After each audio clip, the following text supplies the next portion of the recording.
Hello, hello, and welcome back to Temptations Ballad. We're still at the training hall, doing things, you know. Should be fun. Artemi sighed, her gaze fixed on the ground. Floor? Yes. I've been failing my duties nonstop lately. And I've just got into a big fight with Her Excellency of the Church. Should this mission fail, I will lose my title as the Creator's Chosen. What will the people think of me then? I'm already unimpressive as a knight, let alone the Chosen One, and I've been failing the simplest tasks I've been given. Artemi's voice trembled as all her plaguing thoughts spilled outward in an incoherent rumble. I've been just terrible. Getting arrested on my first day of work, dragging the Knight Commander into the consequences of my mistakes. Even my new friends. On our first mission as an adventuring party is to fix my failures. Artemi's shoulders slumped. I'll never fail again. Her Excellency's approval at this rate. I'll never gain the Excellency. Okay. Why would you want to? You already have the big knight friend, you know. You have his approval. That's all that should matter. And maybe all those things she's been saying are true. Her breath was shaky as she let out a hoarse sigh. They say that speaking one's thoughts aloud would help ease the pain, but Artemi just felt worse now. She wipes away the wet tears at the edge of her eyes and blinked. Abruptly, she realized Morrow was crouching in front of her at eye level, staring inches away from her face. His face was an unreadable frown. His glass eyes glinted lifelessly in his sockets as his other eye seemed to peer straight into her core. Sir Morrow? What are you... Morrow suddenly lashed out with an axe in hand. The blunt handle dug into Artemi's abdomen and knocked the air out of her lungs as she was thrown across the room. The knight trembled into the middle of a sparring arena area and struggled to stand. She hunched over, coughing hoarsely. Morrow Bonebreaker stepped into the sparring ring with a snarl. What is the meaning of this? Stop talking. Draw your sword. Artemi scarcely raised her blade in time to deflect another swing of Morrow's axe. As she leapt back onto her feet and hastily summoned her sword with a flash of arcane light. Morrow watched her stumble into a battle stance with a grim smirk. Look in my eyes, lass. How do you suppose I lost it? A hard-won battle, perhaps? Artemi winced as she blocked another axe swing with her shield. Nope, I lost it when I was still a wee lad. Morrow reared back with a forceful kick.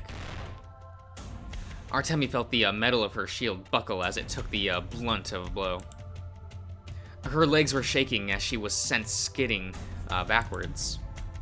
My papa was a real ass of a man, always telling me I wouldn't make anything of myself.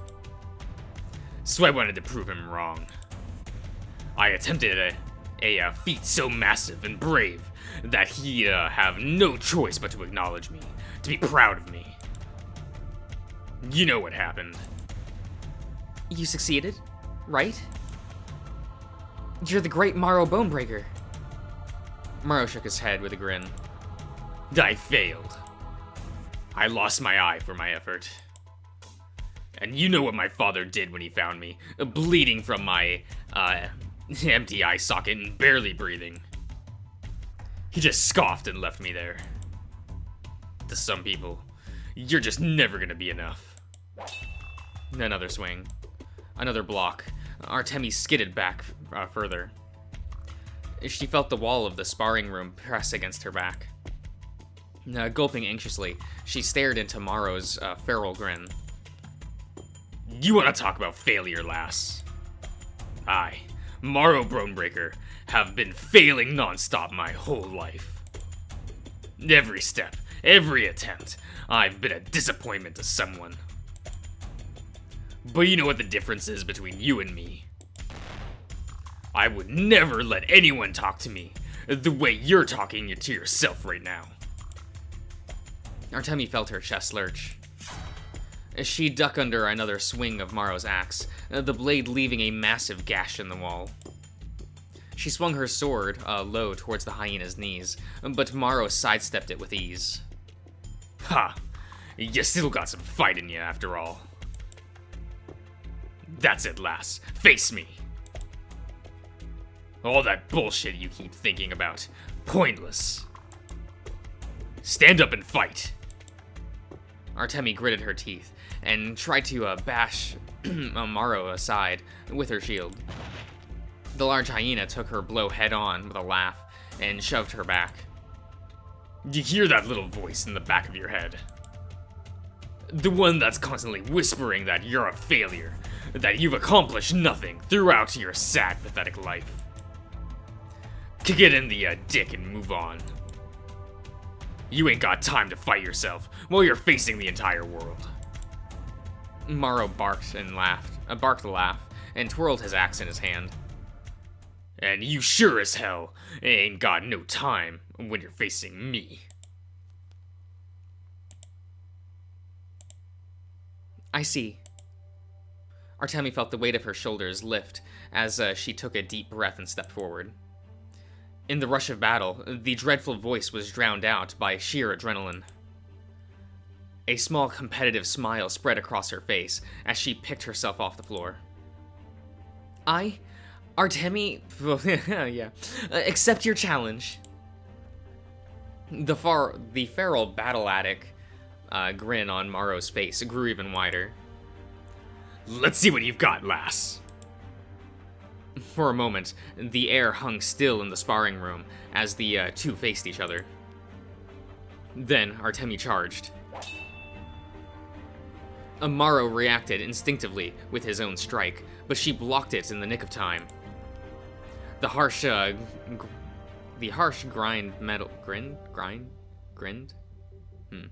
metal against metal shook the air. Morrow's massive great axe dipped under his own weight. Artemi lunged forward as soon as she saw his grip slack. Her stance was perfect with practiced precision as her sword sliced through the air. A slash, a vertical swing, followed by a thrust. Artemi was a storm of swinging blades, and Morrow was lazily sidestepping all of her attacks with ease. What is this? A dance recital? You can't use sword routines straight out of the Church Knight's playbook and honestly expect to hit me. I ate armies of the Church Knights for breakfast back in the day. A frustrated growl rumbled from Artemi's throat as she changed tactics. She lunged forward and towards Morrow's left side. The hyena didn't even look in her direction as he casually twirled his axe, forcing her to dodge backwards. Going for my blind spot. It'd be clever if every other opponent I face didn't do the same thing. Artemi felt her frustration boil over. Something within her snapped. The air suddenly crackled with a burst of lightning as Artemi's eyes glowed. Arcane electricity branched across the knight's sword and armor like furious spikes. Morrow raised an eyebrow with interest. You're not just a paladin, are you? A Tempest Domain cleric. That explains all the lightning. With a load of magic-y bullshit. Oh, what a load, yeah. Artemi swung her sword. A wave of celestial lightning surged forward, burning through the air of the sparring room with a sharp scent of ozone. Amaro let out a laugh and swung his axe. The moment the blade made contact with the arcane lightning, all the magic within the room instantly vanished. Artemia felt her lung lurch, as though someone had knocked the wind out of her. Surprise! Amaro's axe collided with her sword and sent it clattering across the room. Fully disarmed, Artemi stumbled backwards in defeat. The hyena stepped back and stroked his axe fondly. Damascus steel, the finest in the land. There's a reason this is my favorite axe. It cancels out magic at the slightest touch. He laughed triumphantly. The look on your face was precious. It's a shame you rely on your dinky little spells instead of fighting like a true warrior. Maro was taken completely by surprise when Artemi's fist connected with his face. His jaw groaned from the brute force of the punch. In that moment, Artemi's face was utterly feral with battle-drunken frenzy. A jubilant, yes? Jubilant. And a cathartic rage filled her veins as she hit Maro with everything she had. The hyena stumbled backwards and tried to swing his axe in retaliation. Before he could blink, Artemi leapt forward and sank her teeth into Maro's forearm, forcing him to drop his weapon. He snarled, twisting back. He landed a leg square on the center of Artemi's abdomen. The knight was sent flying across the room and collided with the wall in a nasty thud. At this point, Hamish jumped into the center of the sparring ring. All right, that's enough. Cole and Sid rushed to Artemi's side with bewildered shock. Artemi, what the hell was that? Are you okay? Artemi blinked as she picked herself off the floor, a trickle of Maro's blood still dripping down her chin. She rubbed her eyes and blinked again, as though she just realized what happened. Oh my goodness! I'm so sorry. I don't know what came over me. That was completely improper sparring etiquette. Her apology was interrupted by Maro, who had doubled over laughing breathlessly on the sparring room floor. Holy shit! She bit me! That little fucker actually bit me! Maro was almost in tears as he cackled. That's gotta be the most fun fight I've had in years. This one's got one hell of a spine. Maro turned towards his son with a grin. Hey, Cole, this one's my favorite. Everyone stared blankly, utterly baffled. Hamish rubbed his temples with a sigh. Okay, let's take a break.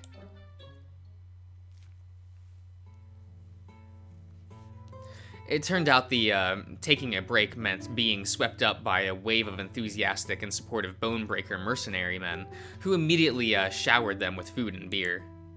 The mercenaries were attentive and chatty as they tended to the rookie's wound, with words of encouragement. Sid and Artemi were literally carried to the lobby/tavern dining area and were showered with cheerful applause. You got your first beating from the captain, eh? That ought to put some hair on your chest. Plenty of guys come through there thinking they're hot shit, and then get a hard reality check. Sid's ears drooped as he declined yet another tankard of beer. Oh, I'm not sure about that. I came here thinking I was pretty bad, and got hit with reality that I'm pretty darn bad. The older mercenary tended to Sid's bruised arm, chuckling. Aye, it's part of the process. You can't start getting good until you know where you're lacking, right? Don't let the captain's tough love fool you. He cares a great deal about his men. If you take his advice to heart, you're sure to grow into a better warrior. Sid let out a doubtful mumble. Sitting beside him, Artemi frowned thoughtfully as she sipped from the only teacup in the entire Bonebreaker Guild tavern building. The only one. What, does Hamish not collect teacups? For some reason, I almost thought that he would. I was surprised. Despite his barbaric nature and dubious teaching methods, Sir Morrow is a rather wise man. I do feel better about our unorthodox battle. Letting loose and releasing all my pent-up feelings, it was rather cathartic. I certainly would have received a beating if I tried such a thing back at the Grand Cathedral. However, Artemi grimaced. I hope Sir Morrow is not upset that I lost control during our fight. A wave of snickers passed through the tavern that soon became outright laughter. That was utterly mad. Most of us never even managed to land a hit on the captain during a first sparring match with him. And you bit him. You, the prissy little knight. I've never seen Morrow so gobsmacked. Artemi frowned uncertainly. Is that good? And nothing in this guild makes sense. The crowd of mercenaries cackled in delight. The mercenary tended to their wounds, grabbed a tankard and raised it with a grin. A toast to our new clueless rookies. This was met with a roar of cheers as men left and right raised their cups with fond glee. Artemi flushed and buried her face in her teacup. She had never been under such a positive spotlight before, and she didn't know why. It was hard to know how to respond. She glanced towards Sid, who was staring joyously down at his tankard. Sir Sid, is something the matter? I'm fine. Just a little sore from the fight, that's all. He took a deep swig of his ale and quickly changed the subject. So, where did Cole go? I haven't seen him in a while.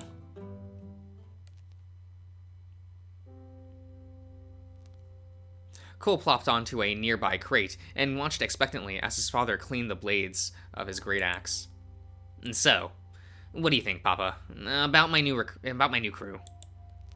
Cole tried to hide the nervous hitch in his voice as he shifted in his seat. A wave of relief washes over him when Morrow chuckled and winked. You found yourself a fine pair of underlings, boy. They'll make excellent adventuring partners for you. The older hyena scratched his chin thoughtfully as he hoisted his axe. That buff badger, Sid, was it? He's a good kid. Got some real nice strength and superb reflexes. Kinda spineless, though. He's indecisive and a real pushover, who has trouble standing up for himself. Morrow rested a hand on Cole's shoulders. As his leader, if you take good care of him, he's gonna take good care of you. You're a leader now, my boy.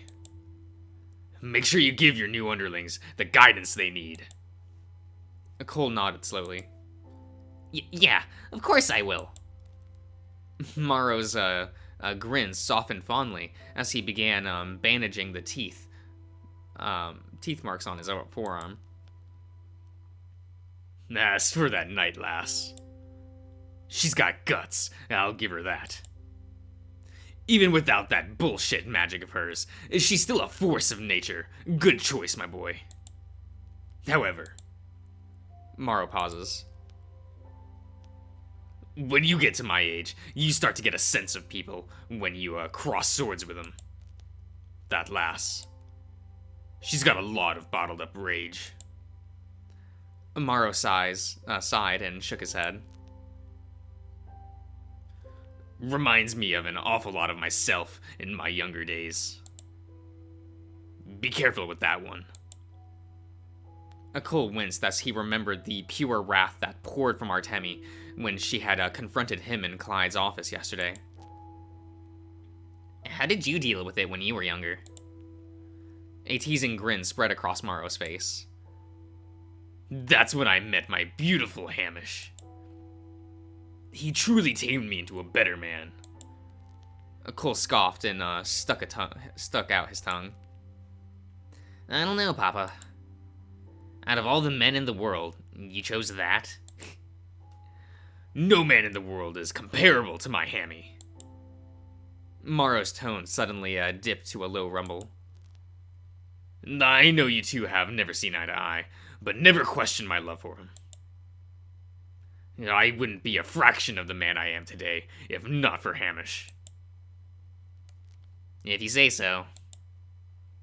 No, speak of the devil. The door cracked open as Hamish poked his head inside. Hun, I need to have a word with Cole. Both Morrow and Cole's eyebrows rose in surprise. I need to have a word? Is usually Hamish speak for, you're in big fucking trouble. Morrow's mouth a teasing good luck to Cole before slipping out of the room. Cole let out an irritated sigh as Hamish approached. Alrighty, what do you want? Hamish bluntly ignored Cole's quarrelsome tone and sat down across from him with a stern expression. There was an intensity in his gaze that left Cole feeling uncomfortable. So, you are a leader now. It wasn't a question. Cole crossed his arms and turned up his nose. Yeah, I am. What's it to you? Hamish's stern stare pierced right through him.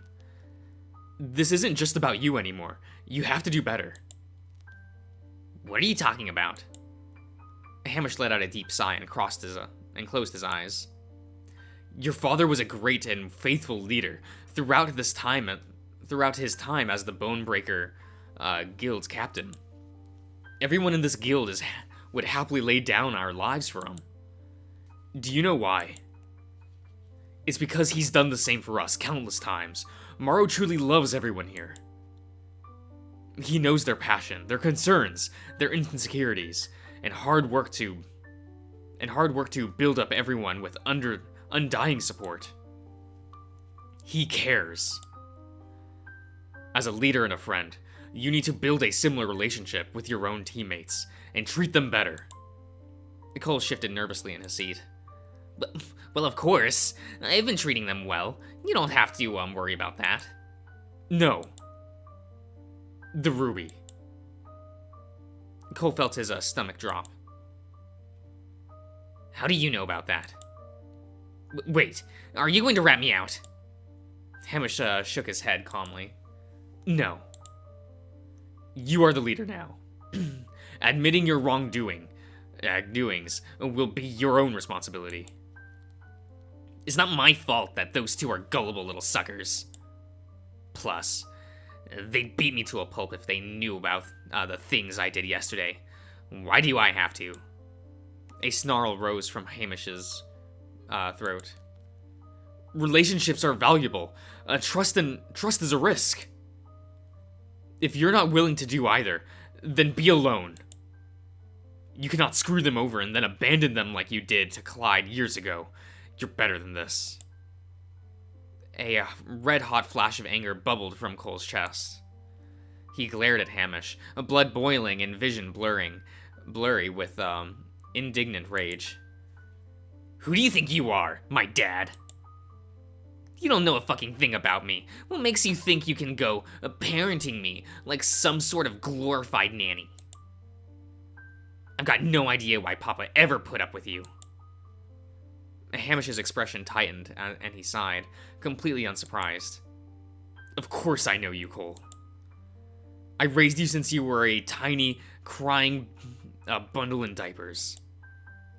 I know you have a hard time being honest with yourself, and you push back when you feel vulnerable. Hamish paused. But I also know you can push past this and grow into a better man. I care about you, Cole.